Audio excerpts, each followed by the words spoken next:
이해하고 이제 강의 들어가보도록 하겠습니다. 자료, 철자에 이제 자료집 위주로, 그러니까 80페이지니까 한 장당 뭐한 30분 정도 하려면 1분씩 하면 됩니다. 이렇게 쭉 빠르게 가도 돼요. 그 전에 그 자료집이 없는 거 조금 제가 이렇게 갖고 와봤습니다. 왜 북을 인식함에 있어서 내재적이고 본질적이어야 되는가? 이 반대는 결국은 이제 외형적이고 현상적이다 이 말이겠죠. 그리고 자본주의적 접근이고 반대도 사회주의 접근이고 그렇게 되는데 이것이 이제 정립되어 있지 않으면 많이 우리가 헷갈릴 때가 있어요. 그리고 북을 두 개의 시선에서 이렇게 정립을 갖고 있지 않으면 우리가 많이 흔들린다. 주로 어떤 데 많이 흔들리는 하면 체제 이탈, 그리고 저는 체제 이탈자라는 개념을 쓰는데 탈북자. 탈북자 수하고 국외 체제 전환하고 기대관계 있는 거 아니에요. 이런 데서 우리가 왜냐하면 그런 관점에서 수많은 전문가들과 언론에서 그렇게 해석을 해내는 거거든요. 그런 문제. 그 다음에 식량난. 그 다음에 조금 국외 정세가 불안하면 대탈하든지 또 다른 누군가 김정을 쫓아내고 누가 또 옹립될 거다. 이런 기사들이 수없이 많이 이제 올라온다는 거죠. 이런 것들을 관점을 갖고 있지 않으면 그럴 수 있겠다. 왜? 그런 이야기를 계속 들으니까 언론이나 전문가들 그런 얘기를 들으니까 이 관점이 없는 상황에서는 그냥 들을 수도 있겠는데 이제 헷갈리기 시작하는 거죠. 그런 의미에서 이제 내재적, 본질적, 후계 시각에서 접근하는 것은 굉장히 중요한 앞으로 우리가 어떠한 정세를 바라보는 데 있어서 흔들리지 않는 기준점이 될 수 있다. 제가 1994년에 제가 한승민 전체위원장이 했는데요. 그때 제가 장기수 선생님을 한 분, 이제 박춘수하신 장기수 한분 됐어요. 서울에서. 근데 그때 이제 막 할 때 우리가 그 국회 비리, 94년도니까 진짜 전쟁이 그때는 진짜 일어날 것 같았는데 그러네 이제 전 사회적 분위기가 있는데 저는 전쟁이 일어난다는 분위기가 나는데 이거 어떻게 바라봐야 됩니까? 그걸 왜 자네가 걱정하냐? 그래서 감옥에 있을 때 감옥에 계실 때도 어떻게 그걸 확신하시느냐 하니까 북에 대한 시각을 작게 갖고 있으면 흔들릴 수가 없다. 그거 보고 역시 이제 그 본질적, 내재적 북의 시각에서 북 체제를 이해하는 굉장히 중요한 문제고요. 저는 그때부터 이제 깨달으면서 이 관점에서 좀 들여다보기 위해서 노력을 해본 거죠. 자, 그대로 한번 보겠습니다. 요까지가 주로 우리가 지금 북을 바라보는 시각 기준 좀 많이 보편화되어 있는 부분이죠. 신뢰이 있는 사람. 최근에 이제 조금 이제 체제와 정치로 이렇게 북을 바라보는 노력이 있지만은 대체적으로 우리가 일반 시민들에게 초중고 할 때, 초중고 학생들한테 이야기할 때 요 기준으로 많이 이야기할 거예요. 공표의적 관점, 민족적 관점.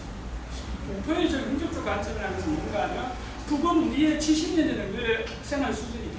하지만 우리가 잃어버린, 우리가 자본주의 체제를 이렇게 체제를 확립하면서 우리가 잃어버린 공동체적 개념, 따뜻한 정, 인정이, 우리가 70, 80년대 농촌에서 갖고 있었던 그런 정서, 그런 정도의 시각을 갖고 그걸 우리가 민족적 공표를 갖고 있어서 바라봐야 돼.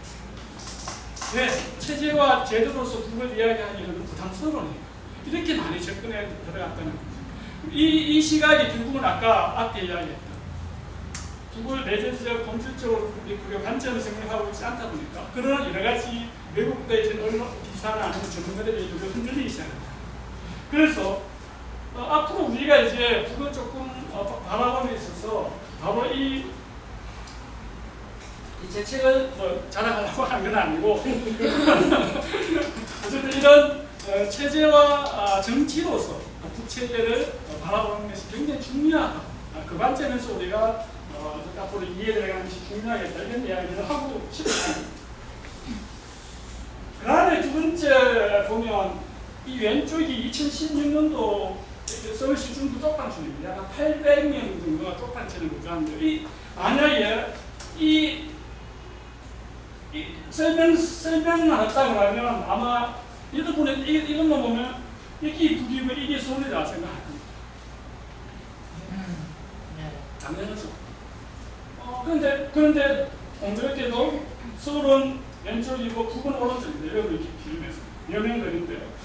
그렇게 우리가 아까 그 현상적인 시각, 우리가 계속 그 수용되어 왔던 그런 인식으로 보면은 이렇게 우리가 착각을 많이 한다는 거죠. 북은 아까 원산은 북하고 그런데 전혀 그렇지 않다는 것을 우리가 또 한번 확인해야 되겠다 보여지고 결국은 이제 우리가 이걸 봐야 된다. 드러나는 빙산은 조그맣지만 90%는 이렇게 물 밑에 있기 때문에 북을 내재적으로 본질적으로 본다는 것은 바로 이 물 밑에 있는 이 빙산을 바라보는 시각을 가진다. 이렇게 설명할 수 있을 것 같고요. 그런 의미에서 보면 이게 이제 그냥 바닥에 있는 수초 정도 되죠. 이렇게 보면 근데 제가 그걸 한번 갖고 와볼까요? 어디로 갈까? 아니 저 위에 어디로 가질 수 있을까요? 바닥에 들어서 그냥 꼭 갖고 와야 갖고 되는데. 오면 공룡이에요. 공룡이요? 공룡 머리라는 아. 열심히 한번 하고. 갖고 와 맞춰봐. 맞춰봐. 오. 오. 이제 올려. 사라지게.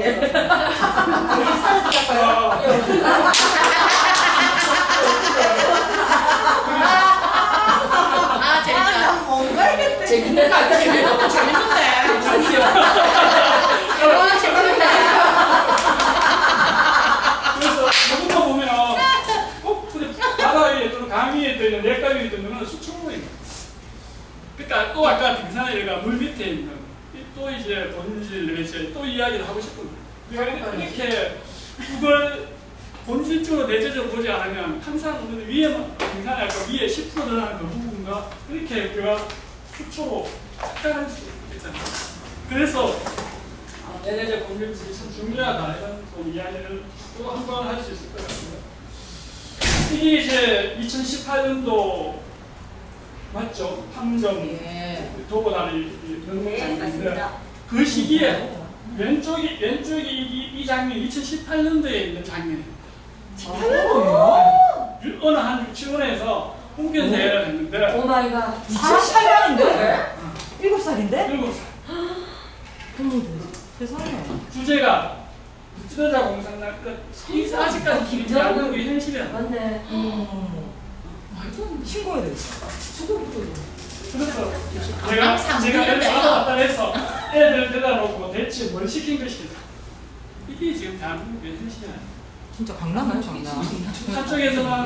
한쪽에서는 판문점에서 남과 북이 손잡 맞잡고 하고 있는데 여전히 아직 자라나는 세세대 진짜 어린 세상들한테는 아직도 와, 진짜 복장 봐라. 안 했는 무섭다, 야. 복장은 조선학교다 또. 아유, 이게 무섭다. 이제 저거를 지금. 대한민국 사회에서 이렇게 이 극과 극이 그걸 바라보는 식으로 이렇게 공존하고 있고 아직까지 자라는 애들한테 이런 교육이 가능하다는 것이 참 시험시키죠. 그러니까 여러분들의 역할이 얼마나 클까도 그분들은 뭐하고 있어요, 너 세상에. 그 다음에 이제 최근에 문재인 대통령께서 작년이죠. 한국전쟁이죠. 실시전쟁을 하면서 이제 세계 경쟁을 하죠. 이 말씀에서는 우리 북쪽보다 우리 남쪽 체제가 우월하다 이런 이제 인식을 드러내고 여전히 많은 우리 교양이 있는 또는 일정한 정치적인 우리가 존경받는 이런 분들조차도 이 체제의적 시각이 참 아주 이렇게 뿌리 깊게 존재하고 있는 것이 또한 현실입니다. 이런 모든 것들이 다 북을 정확하게 바라보는 다 장애입니다.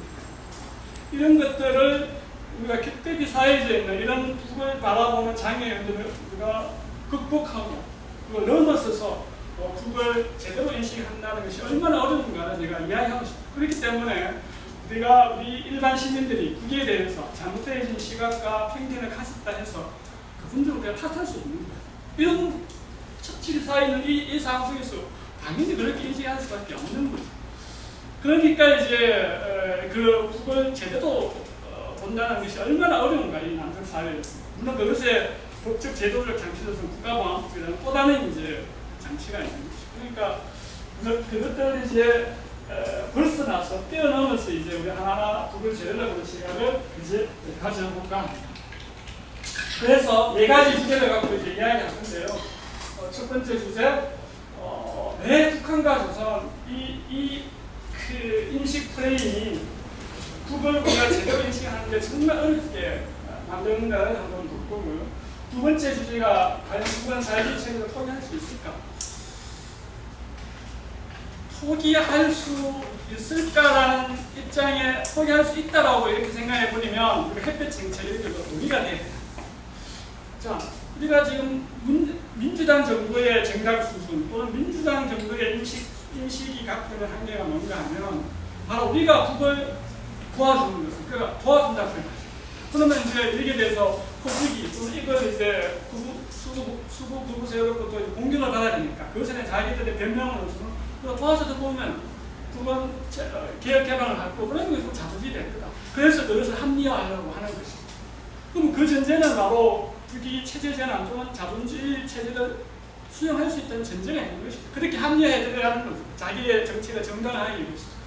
근데 북은 실제 북은 그럴 의사가 없는데 그렇게 이제 외국대의 정의와 잣대를 갖고 지금 당장 정치적인 자유의 정파적이 있기 때문에 어떤 의미에서 국민을 속이면서 또 자신들의 햇볕 정책, 남북 교류협력 정책을 합리화하고 정당화시키고 있는 것이죠. 이런 것들에 대해서 우리가 이제 또 한꺼풀 벌써내는 그 과제가 있는 거죠. 그래서 한쪽에서는 아까 수구적 시각에서 벗어나야 돼요. 또 다른 한편에서는 민주당 시각으로 벗어나야 돼요. 그러니까 얼마나 이제 어려운가를 알 수 있는 거죠. 그다음에 어쨌든 세 번째로 핵의 불편한 진실에서 어쨌든 핵에 대한 문제 그리고 네 번째로 이제 본 주제에 어쨌든 해당이 되겠죠. 정치 체제에 대해서 사회주의 체제를 할 건데 두 가지 포인트를 갖고 할 거예요. 첫 번째는 바로 보편적 측면에서의 북이 갖는 사회주의 특성. 그 다음에 특수적인 측면, 보편성과 특수성의 개념에서 봤을 때 특수성의 개념에서 북의 사회주의를 어떻게 볼 건가. 보편적으로는 일반 사회주의 체제가 맞죠. 그렇지만 또 특수성의 개념에서 보면 우리가 수령제라고 표현되어지는 그 체제의 특징이 있는 두 가지를 동시에 한번 가지면서 체제와 정치로서 보는 북사회를 마무리할 것 같습니다. 자, 그러면 첫 번째 주제 한번 가보겠습니다. 우리가 북한과 조선에는 엄청난 이데올로기적인 개념이 함유됩니다. 즉, 북을 우리가 제대로 이해하지 못하게 하는 그 이데올로기적인 개념이 바로 이 북한이라는 개념 속에 있는 거예요. 이걸 단순하게 우리가 반북이나 친북이나 또는 왜 우리가 이걸 그런 국가보안법이나 이런 어떤 걸로 해서 우리가 북한이라는 것들이 우리가 어쩔 수 없이 쓰여져야 되니까 그걸 합리화할 수 있겠지만은 사실은 이 개념 속에서는 굉장히 이데올로기적인 그런 어떤 개념적인 수사입니다. 북과 우리와의 사이에서. 왜냐하면 남과 북은 체제를 달리하고 있기 때문에 당연히 체제 경쟁을 할 수밖에 없습니다. 그러면 북을 우리가 제대로 인식한다는 것은 이 국가 권력을 장악하고 있는 정치 집단의 입장에서 굉장히 불안하겠죠. 그래서 우리 체제가 북 체제보다 우월하다는 그런 어떤 교육적 지향을 가져야 할 수밖에 없는 태색적인 한계를 가질 수밖에 없죠. 그런 측면에서 조선을 그대로 있는 조선을 이해해버리면은 과연 남한의 남측의 자본주의 체제가 우월한지에 대한 국민들이 물음표를 갖기 시작해버리면 당연히 북 체제가 위험한데 우리 남측의 체제가 위험하기 때문에 그것을 어쨌든 자신들의 어떤 그 기준과 어떤 잣대 속에서 막아내기 위해서 이 북한이라는 것을 얼식적으로 터뜨리고 그렇게 우리가 국민들이 조선 대신에 북한이라는 것을 이렇게 인식하는 끊임없이 이데올로기적으로, 온 제도적으로, 법적으로, 이념적으로 이렇게 온 사회적으로 이렇게 다 이렇게 이 북한이나 대일서에서 북을 왜곡시키는 그런 어떤 이해 작품 방식을 심어놓은 거죠.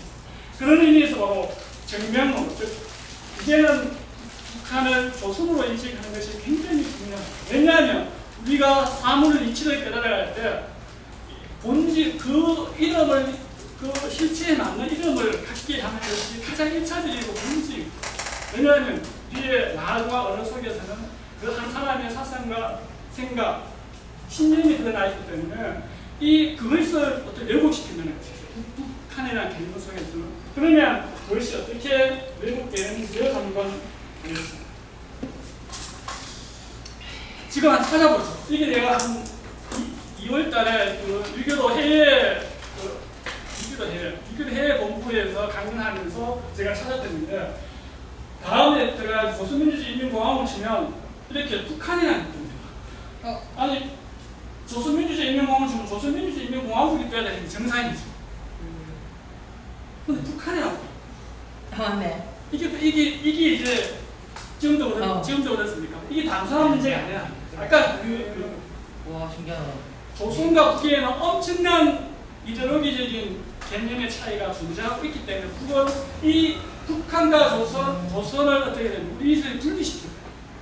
그러니까 실제 하는 조선을 보지 못하게 하는. 왜? 북한은 지구상에 존재하지 않는 국가잖아요.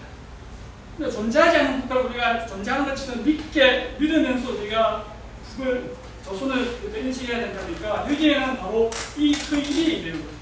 이 국가적 이데올로기가 작동하고 있다고 봐야 되는 거죠. 그런 측면에서 생각을 하면 이런 문제가 정면으로 인식되어 있을 때와 그렇지 못한 인식이 이렇게 하늘과 땅 차이. 자, 우리가 말하는 그 정면으로 인식되지 못한 경우는 결국은 북한이라는 용어가 됩니다. 그 북한의 용어 속에서는 땅대국가, 대서국가, 독재국가, 이중국사에서 가장 가난하고 혼란국가. 이 개념을 주입시키기 위해서 저렇게 실제하지 않는 북한을 끊임없이 앞서 이렇게 실제 국가명을 주더라도 이렇게 더 이정의 국가명이 나온다. 반면에 정명으로 우리가 조선을 인식하게 되면 한 4가지 정도 우리가 인식할 수 있습니다. 사회주의 측정, 나중에 배울. 그 다음에 인민복지국가, 3대 복지. 우리가 한 국가가 복지국가를 이렇게 처음에서 우리가 3대 복지가 보편화되어 있죠. 주거, 교육, 주택. 이 3대 복지국가가 이루어지는 국가가 북이. 물론 여기에는 지리의 문제가 있습니다. 즉, 그러면 이걸 우리가 어떻게 이해하는가 하면, 그럼 만약에 우리가 사회주의 국가의 GNP라든 GNI라는 서구적 경제 지표를 갖고 와서 된다 하더라도 만약에 북이 4만 달러가 된다 그러면 4만 달러 정도의 국가적 재정 능력이 있다 그러면 이 3대 정책적 기준을 갖고 있기 때문에 그건 진짜 파라다이스 사는 국가가 되겠죠. 그러나 현실적으로 GNI가 4만 달러가 안 되기 때문에 그것에 가지는 이런 정책을 갖고 있다 하더라도 가능할 수는 있다는 거예요. 그 문제하고 이 정책적으로 인민복지국가를 자기 국가 차원으로 국가의 정책을 갖고 있느냐 안 하느냐는 굉장히 다른 차이의 문제입니다. 이 차이의 문제가 마치 우리는 그냥 GNI가 4만 분도 안 되기 때문에 가난하다 이렇게 우리가 도마적으로 이해해서는 안 된다. 그건 실제에 어쨌든 인민복지국가를 지향하고 있는 국가다. 단지 그것이 경제력이 안 되기 때문에 그것에 대해서 우리가 서방적 기준에서 말하고는 그 정도의 불필요는 못 해준다 하더라도 이 정책을 갖고 있다는 것은 얼마나 인민중심의 국가인가를 알 수 있다는 거죠.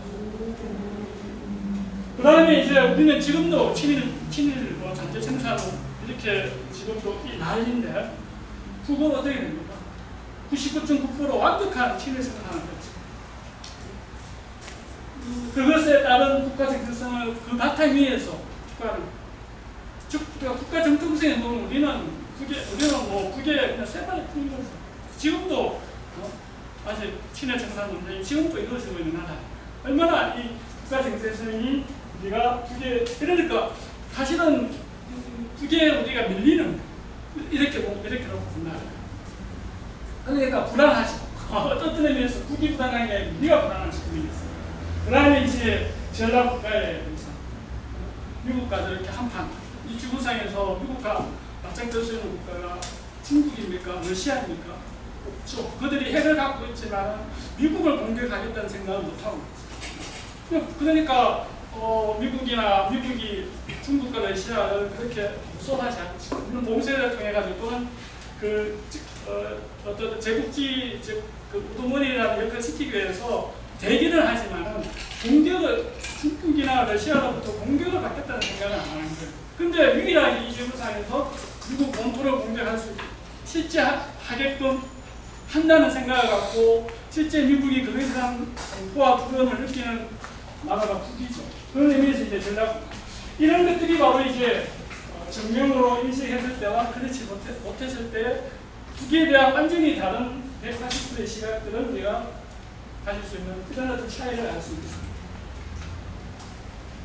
그 다음에 두 번째 주제, 북은 사회주의 체제를 포기할 수 있는 것. 이 말은 이제 태용은 지금은 이름 개명했죠. 이런 거.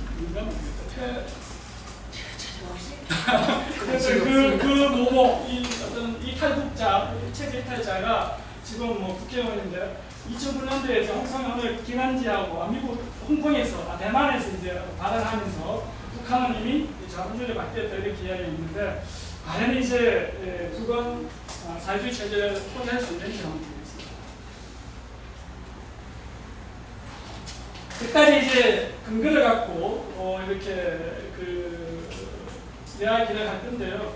제일 중요한 건 그 한 국가의 성문적인 규범적 가치를 집약화시켜 놓은 헌법이나 규약, 당규약을 보는 것이 가장 그 국가가 어떤 가치와 이념으로 사회체제와 국가체제를 끌어갈 것인지를 보는 가장 중요한 잣대 중에 하나겠죠. 그런데 우리는 북을 바라보면서 이런 그런 아주 중요한 기준점인 헌법과 당규약에 이 어떻게 성문화되어 있는지를 놓치는 경우가 많아요. 우리가 쉽게 희망적 사고방식에 따른 쉽게 생각해보는 경우가 많다는 것이죠. 그런데 북은 어쨌든 이 최고의 상위적인 구조, 가치적인 구조, 한 사회의 질서와 제도를 규범하는 최고의 규범적 성문 거기에 하면 그것이 헌법과 당규약인데 거기에 보면 철저하게 사회주의를 지향하고 있습니다. 특히 이번에 제8차 당계획을 거치면서 당규약을 개정했다고 이렇게 했고 그 일부가 이렇게 됐죠. 저는 아무리 찾아도 전문을 제가 못 봤는데 어쨌든 뭐 보는 사람도 있더라고요. 어디서 받아봤는지 모르겠는데 그래서 과연 이제 그 전문이 존재하는가라는 뭐 이렇게 물음표도 있긴 했습니다. 어쨌든 만약에 확실한 거는 당규약이 개정되었다는 것이고 그 개정되어진 내용 중에 일부 우리가 남측에서 이렇게 확인되어진 그 내용 중에 제가 확인한 것 보니까 이번에 내용이 이렇게 있습니다. 공화국 국가 당면 목적이고 당의 당면 목적은 공화국 국방부에서 예전에 이제 자유주의 강성 국가였죠. 그런데 이게 이제 부강하고 문명한 사회주의 이렇게 표현이 조금 현실화. 그리고 예전에는 이제 인민대중의 완전한 자주성 신념 이렇게 추상화되어 있었던 것이 이제 공산주의 사회다.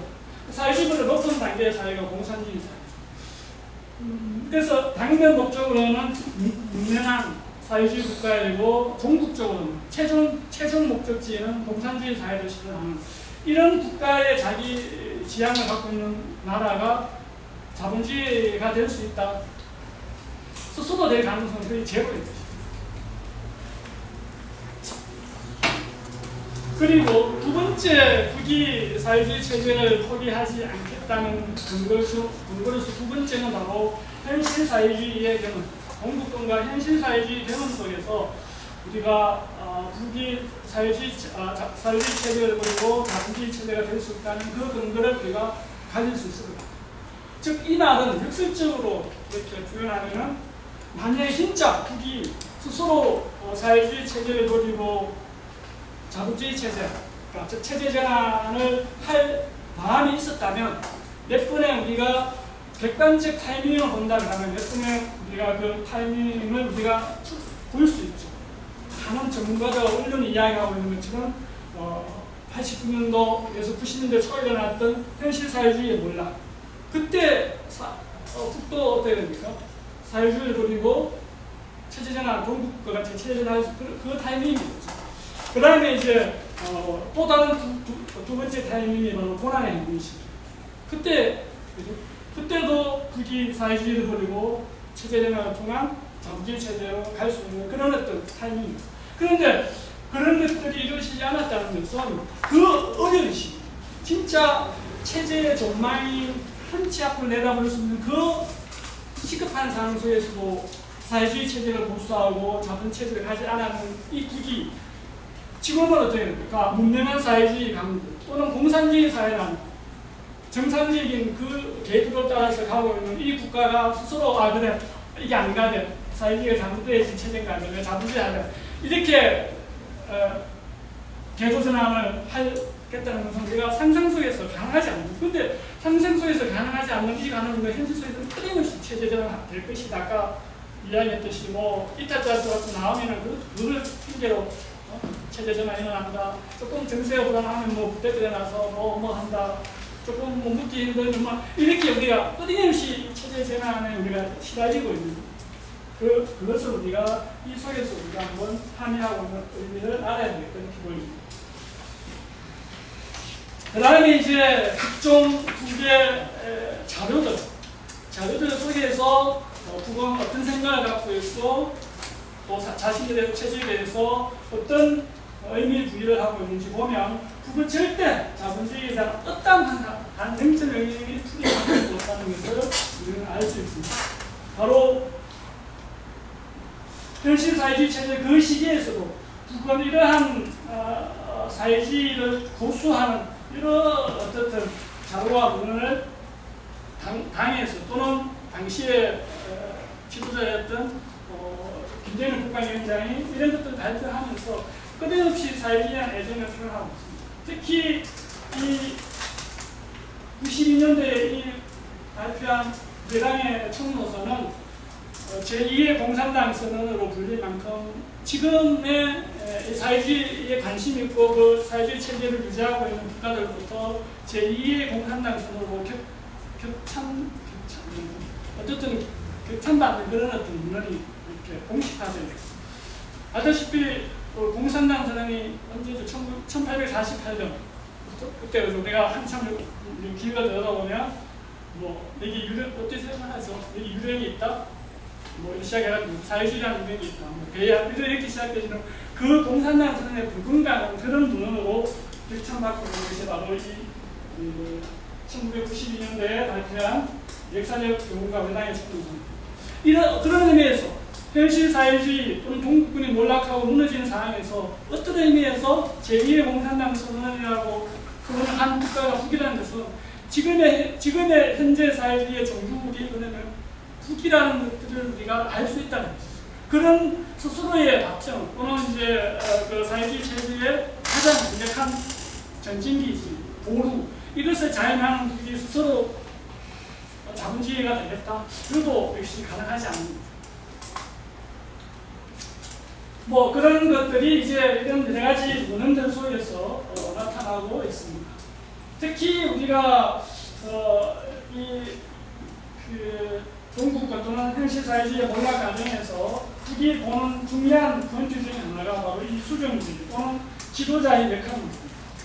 수정주의와 이 배신자에는 현실 촉구와 결과 촉구 이런 것들을 실제 실명을 문헌하면서 당신의 땅안의 사회주의가 아니었다. 그래서 이 지도자와 대중의 이 관계가 어떻게 해야 될 것인가를 반면교사 잡아내서 그래서 오히려 더더욱 수령과 당과 대중이 더더욱 혈연적 연계를 강화하는 방식으로 이렇게 재정립하는 이 어떤 난초가 바로 이 90년도 소련과 동국권의 사회주의 경험 속에서 우리가 보면 그렇게 더 사회주의를 강화하는 방식으로 정리했다는 것을 알 수 있죠.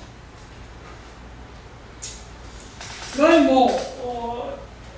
아까 제가 자본주의에 대해서는 0.001%의 기대도 없다는 것이고 이런 문헌 속에서 확인되고 있습니다. 자본주의는 미래가 없다. 이거는 김정시대에 들어가서 했으면 인류의 영혼은 사회주의 사회성에 시작되었습니다. 그 다음에 이것에 마침표 확실하게 우리가 북이 자본주의 체제에 대한 환상과 미래이 없다는 것을 확실하게 확인할 수 있는 것은 바로 제7차 당대회와 제8차 당대회를 통해서 아까 당은 아까 그 한 국가의 또는 한 그 사회 체제의 가장 상위적 기본 가치 체제가 헌법과 당대하고 전달되었을 때 거기에 바로 이렇게 이제 총알을 했다는 것은 결코 자본주의 사회에 대한 미련과 환상이 없다는 것을 확실하게 우리가 보장할 수 있는, 또 들여다볼 수 있는 그런 어떤 기준적인 것이죠. 바로 7차 단계에 보면 사람들은 물질 경제 생활의 역사적인 발전 단계에서 즉 사회주의로 가는 관계, 사회주의와 공산주의로 가는 과정에서 사회 경제제도의 형성과 발전이 마치 합법질서를 밝힙니다. 그러면서 우리는 불명예 총알을 했고, 그래서 그것의 총알의 최종 종착지가 바로 사회주의 완전 승리 노선을 선택하게 되는 이런 어떤 단계의 어떤 그 과정. 그리고 제8차 단계에서는 어떻게 돼서 사회주의 건설의 획기적인 전진을 위한 새로운 투쟁 노선과 전략 방식을 제시했습니다. 그렇게 해서 나와진 것이 아니고, 그래서 나와진 것이 즉 당면한 목적이 부강하고 분명한 사회주의 사회 건설이고 가장 최종적으로는 공사 이렇게 당이 최종 총괄을 했다는 것이죠. 그런 의미에서 보면 계속 동의반복이 되는 측면이 있지만 그건 자본주의 체제에서 어떤 환상과 미련도 없다 이렇게 볼 수 있다 이렇게 정리할 수 있을 겁니다. 그 다음에 이제 정치와 체제로서 나중에 사회주의 체제가 갖는 특징을 보겠지만은 그런 아까 문명한 사회주의 국가, 즉 묵고 사는 문제, 즉 경제 제도로서의 북이 그러면 과연 사회주의 체제를 문명하고 부강한 그런 어떤 사회주의 체제를 유지하고 계속 지속시켜 나갈 수 있을까? 사실 여기에 물음표가 되는 것도 사실입니다. 그런 의미에서 본다면 우리가 이 자강력 제도주의가 갖는 의미를 우리가 이해해 볼 필요가 있습니다. 과거의 자강력 제도주의라는 것, 이것의 가장 현실적인 도인이 자력경쟁주의입니다. 그리고 이 자력경쟁주의를 우리가 많이 편견과 오해를 갖고 있는 것 중에 하나가 그냥 기술적 또는 경제적 기반은 없는데 오로지 그러니까 노력동원, 사람이 어떤 육체적인 노력을 통해서 그것을 억지로 막 끌고 나가는 이런 이제 자력경쟁의 의미를 많이 갖고 있죠. 그러다 보니까 과연 그런 방식으로 자원도 부족하고 자본도 부족하고 여러 가지 과학 기술도 부족한 사실 저희 과연 사회주의의 묵고 사는 걸 해결할 수 있고 이게 우리의 보편적인 시각 아닙니까? 그것을 불식시키기 위해서 그건 어떻게 됩니까? 이 자강력, 그래서 자력갱신도 조금 더 과학기술, 첨단, 노동력이 아닌 과학기술에 기반한 자력갱생을 강조하기 위해서 이 이제 자강력 제주의를 들고 나가게 됩니다. 여기는 바로 핵심은 과학기술입니다. 이 과학기술을 통해 가지고 자신들은 그 묵고 사는 물질적 풍요를 이루어내겠다는 것이 그게 이제 생각입니다. 그러면 이런 측면에서 우리가 개념적으로 조금 북이 과거와 달리 그런 노력 동원이 아닌 이런 어떤 첨단과학과 과학기술에 의해서 북이 이 문제를 해결하겠다는 것을 우리가 지금 지표적으로 확인되어지는 몇 가지 측면이 있죠. 바로 탄소 하나산, 즉 우리 자본주의 사회의 모든 이 화학 제품의 기본은 석유죠. 근데 북은 어떻게 됩니까? 석탄에서 그것을 뽑아낸다는 거 아닙니까? 자, 그런 의미에서 이제 우리가 북에 말하는 과학기술에 근거한 이 자력경쟁의 의미를 우리가 이해할 수 있는 것이죠. 그 다음에 이제 피처치, 그리고 이제 공작기계, 이런 어떤 것들을 통해 가지고 그 다음에 이제 또 나중에 나와있지만은 핵 경제 병진 노선에서 이제 자력경쟁 노선 그리고 이렇게 전환되어지는 과정에서 이 핵을 가지게 되면서 그에 따른 국방 산업에 대한 재정적 기술적 이걸 이제 민수 자본화해서 또는 민수 기술을 이전해서 그것을 이제 민수 경제로 전환하겠다는 이 정책적인 어떤 백그라운드 이런 것들이 이제 맞물려지면서 국원이 자양의 제도를 통해 가지고 바로 이 분명하고 부강한 사회주의 국가를 건설하겠다는 그 방향성을 명확히 하고 있고 그 몇 가지 우리가 지표 속에서 확인되어지는 책임도 있다. 그렇다 하더라도 부족하기는 마찬가지겠죠. 왜? 아무리 이 자체적으로 우리가 한 국가의 그 완전한 자립이 이루어지기 위해서는 3대 요소가 갖춰져야 되는 거죠. 자본과 기술과 그다음에 자원, 기술, 자원 이 3대 이 세 가지 요건을 한 국가가 완벽하게 폐쇄적으로 100% 이 세 가지를 다 갖추기는 힘들겠죠. 또 그걸 알겠죠. 그래서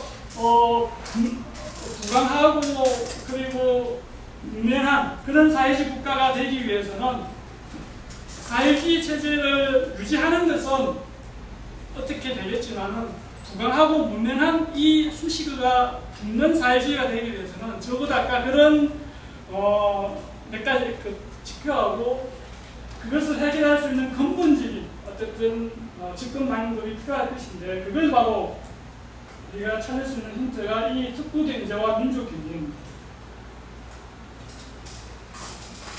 한 국가에서 모든 것을 100% 다 자원, 기술을 다 이렇게 100% 소화하지 못합니다. 그건 언니는 여러 가지 이제 협력과 또는 지원과 여러 가지 이제 필요할 것인데 그런 측면에서 이것이 해결되어야만이 여기 앞에 수식어가 붙었던 부강하고 분명한 사회주의가 될 수 있겠죠. 그런 의미에서 이제 이 특구 경제와 민족 경제가 갖는 의미가 굉장히 중요하다. 제가 이걸 이제 설명하면서 제가 어떤 우리가 2년 전인가요? 일본하고 수출 규제하면 그게 뭐였죠? 수출 규제했던 그 부품이 불소와 산소예요. 불소와 수소였나?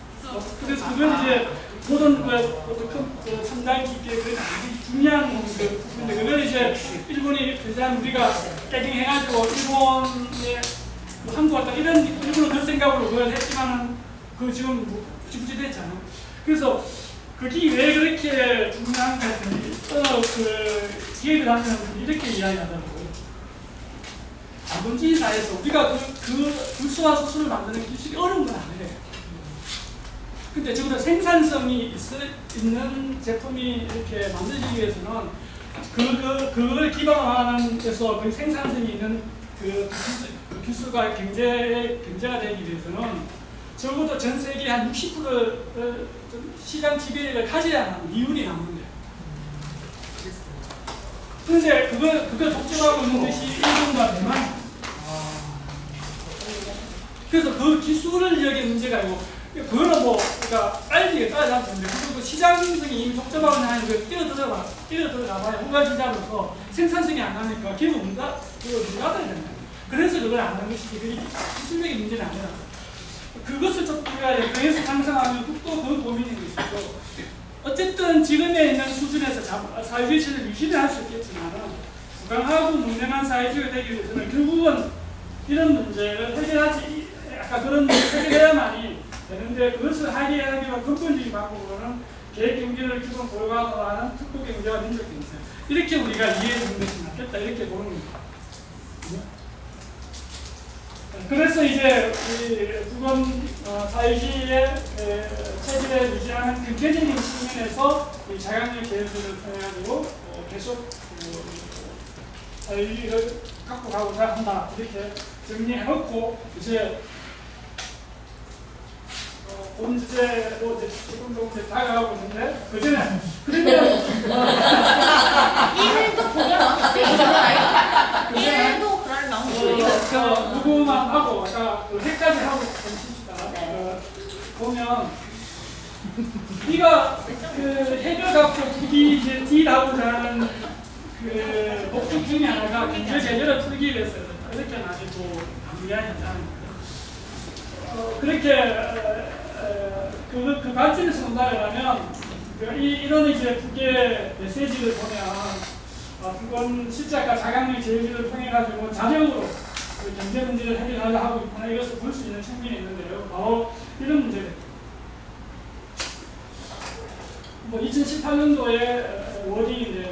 뭐 지난번에도 그랬지만 우리는 그 미국의 경제를 뭐 해제하고 구별하지 않는 것입니다. 우리는 그 누구의 도움을 받아서 어떤 이유들 이거는 이제 2019년도 김정은 위원장이 부산 3기에는 보내면서 나온 겁니다. 그리고 제8차 당대회에서 최종적으로 이렇게 청와대에 진 내용이 주체적인 내적 동의 이것 통해서 우리가 부산이 경제를 발전시켜 나가는 그것이 기본 사상, 기본 정신입니다. 그리고 난관의 정면 돌파 그리고 우리 행정학교 나왔던 중대한 역사적 과제는 전당의 이민수를 자력 경상을 이 3대 인형으로 가져갑니다. 이런 것들 속에서 두 번째 이렇게 앞서 이야기했듯이 뭔가 외부의 도움을 통해가지고 자신들의 묵고 사는 문제를 해결하겠다는 그 기본 정신에서는 절대 그것을 타협하지 않는다는 것을 알 수 있습니다. 다만 그래서 핵심은 이런 것 같아요. 앞서 이야기했듯이 이 지금의 이 단계에서 경제 제재가 이루어지고 있고 그리고 이 계획경제를 기본으로 하지만 특구경제와 민주경제 이렇게 활성화되어 있지 않는 상황에서는 지금의 사회주의 체제를 유지는 할 수 있겠지만 그러나 부기 당면 목적으로서 문명한 사회주의 국가를 지향한다는 하기 때문에 그렇게 되기 위해서는 이 문제를 좀 풀어야 됩니다.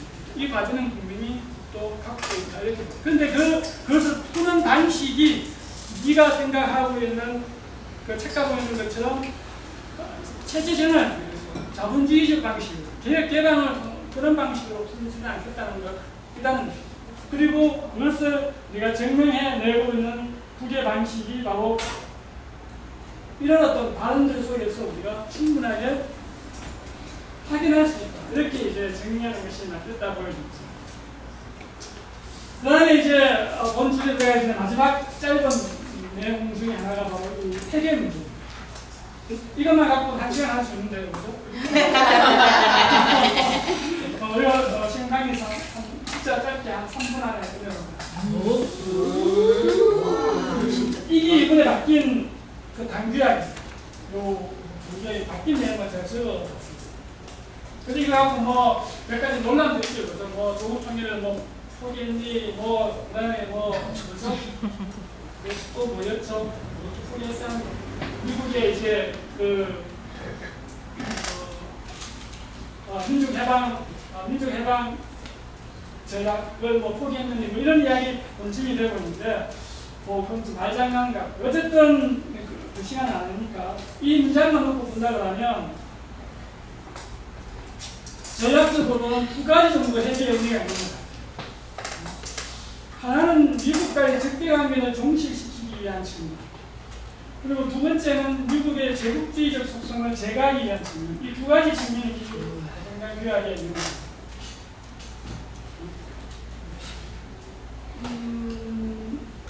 그래서 이런 측면에서 이제 그 북이 핵을 갖고 됐다면 그것이 현실화되는 측면에서 본다면 한 4가지 북은 핵의 의미를 갖고 있다. 그래서 우리가 북은 단순하게 군사적 무기만의 문제가 아닌 것이죠. 즉 핵에는 군사적 문제만의 의미가 아니고 사상적인 측면, 정치적인 측면, 경제적인 측면, 그리고 아까 말했듯이 군사적인 측면. 이 4가지 의미가 굉장히 복합적으로 함유되어 있는 그런 의미입니다. 군사적 측면에서는 미국과의 적대관계의 문제인 것이죠. 사상적인 측면에서는 이게 이제 수령의 위대성하고 연결되어 있는 측면이 있습니다. 경제적인 측면에서는 아까 이게 나와 있듯이 어떻습니까? 이 이제 이렇게 미국과와 비대칭적인 전략, 비대칭적인 이제 힘의 균형을 맞춰놓고 그 재원과 그리고 그 기술력을 이제 민간 경제 향상에서 훔쓰겠다는 경제적인 측면까지 있는데 이런 것들이 바로 이 핵이기 때문에 단순하게 이 핵을 아까 경제 제재 측면 또 미국과의 관계 문제 속에서만 이렇게 자꾸 이제 접근하는 것은 우리가 이 핵의 의미를 아주 좁게 바라보는 시간인 것이죠. 그러니까 정치적인, 경제적인, 사상적인 이 모든 문제까지 통틀어서 이 핵의 의미를 바라본다 그러면 이 핵 문제는 또 단순한 문제가 아닙니다. 그렇다 그러면 우리가 앞으로 핵을 갖고 대시민 선진 어떤 이렇게 할 때 그럼 어떻게 해야 될 것인가? 이게 우리의 딜레마인 거죠. 거기에는 이제 우리가 불편하지만은 이 핵은 아까 이런 의미를 우리가 설명해내. 바로 미국의 적대관계를 정식하고 제국주의 속성을 제거하는데 이 의미가 뭔가 하면 의미가 우리가 개념적으로 정리해내는 측면이 바로 평화의 핵, 개뢰의 핵, 통일의 핵 이렇게 부분 가지려고 하고 있고 그런 의미에서 이게 이제 당장 우리가 시민들 만나서 그렇게 설명하기 힘든 측면이 있지만은 앞으로 이 핵을 두 번 핵을 포기하지 않을 것이라는 것을 상수도 한다 그러면 우리는 그 시각에서 앞으로 이러한 선전전의 개념들을 만들어내고 그런 것들 속에서 우리가 이제 선진해야 되는 이 과제를 우리는 안고 있는 것이죠. 어려운 문제는 중요하지만 그렇게 됩니다. 여기 핵심에 이런 것도 있습니다. 만약에 이 핵이 진짜 우리 남측을 이렇게 적대하기 위한 무기로 본다면 훨씬 더 장사정부가 더 위협적이죠. 굳이 우리가 한반도의 정신이 짧기 때문에 굳이 핵을 가질 필요가 남측을 이렇게 적대할 우리를 대상하고 있는 무기인 것하면 저렇게 제재를 받으면서까지 무기 핵을 가질 이유가 없는 거잖아요. 지금에 있는 그 재래식 무기만 충분하게 이 한반도 전체가 초토화 될 수 있는 건데 그렇다 그러면 그 약한 부위를 갖고 우리가 국민들을 설득할 수 있는 대중들 설득할 수 있는 부위를 찾아내야 된다. 그러면 저 핵은 바로 우리 남측을 공격하는 무기가 아니고 바로 미국을 상대하기 위한 무기라는 것이 논리적으로 가능한 것이고 그러면 그 논리 속에서 바로 이 미국의 적대관계와 제국 속성에서 세계 평화에 기여하는 핵으로서 그런 의미에서 좀 가지고자 합니다. 그래서 단순하게 이거는 경제적인 문제, 제재 문제를 돌파하기 위한 그런 아주 좁은 차원의 문제뿐만 아니고 아까 북내부적인 아까 사상에 의해서 또 먹고 사는 문제, 경제적인 문제를 해결하기 위해서 그런 어떤 필요에서 그런 핵을 가지고 이런 어떤 논리적 연계 구조를 가지고 있어서 우리가 시민들을 설득하고 선전해야 되는 이런 어떤 숙제를 우리가 갖고 있다. 이렇게 보여줍니다. 여기까지 하고 5분 쉬고 이제 본 주제 들어가도록 하겠습니다.